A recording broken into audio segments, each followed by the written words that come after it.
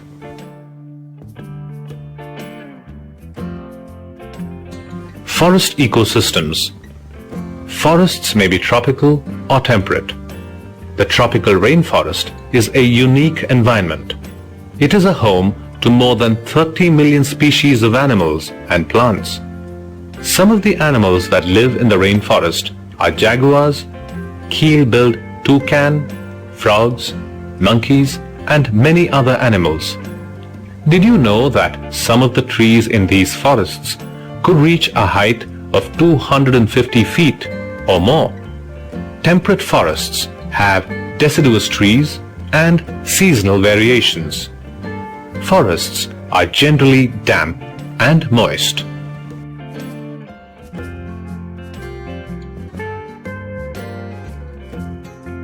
By this video, we understand that distinct zones in the biosphere with their own physical and biological environment are called ecosystems.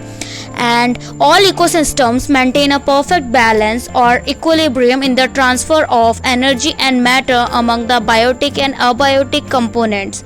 This is known as ecological balance. So, different types of ecosystem are found on the earth. Some may be as small as pond and others may be vast as ocean or desert. All forms of life in an ecosystem depends on each other. The different life forms rely on non-living factors for their survival and existence. The interdependence forms the basis of an ecosystem. Human environment. Human beings continuously make changes to their surrounding. The relationships of humans with the natural and physical environment is called human environment. The physical environment includes all the physical factors such as soil, air, climate and water. Individuals and their families, the communities of an area and their educational, political and economic activities from different parts of the human environment. It can be said that the human environment includes human beings, their creation as well as their activities. Environmental pollution. The Industrial Revolution led to overexploitation of natural resources. Mining and burning of fossil fuels have changed the surface of the earth and polluted it. Waste from industries and human settlements are accumulating in the soil and water. Vast quantities of chemicals and solid, liquid and gaseous waste are released into the environment every day. As a result, the entire environment is becoming more and more polluted day by day. Unplanned and improper use of technology has increased the rate of environmental pollution. As you can see, there are many types of pollution, that is noise pollution, soil pollution, radioactive pollution, air pollution and water pollution. We should control our activities to keep this planet habitable for the future generations. Hence, it is important to keep in mind that the needs of the present must be met without compromising the ability of future generations to meet their own needs. Thanks for watching. I hope you will understand all the aspects about our environment, natural environment, human-made environment, ecosystem and environmental pollution and how to stop environmental pollution. So, subscribe to our channel for more details and more videos. Stay at home, be safe and study well. Bye. Take care.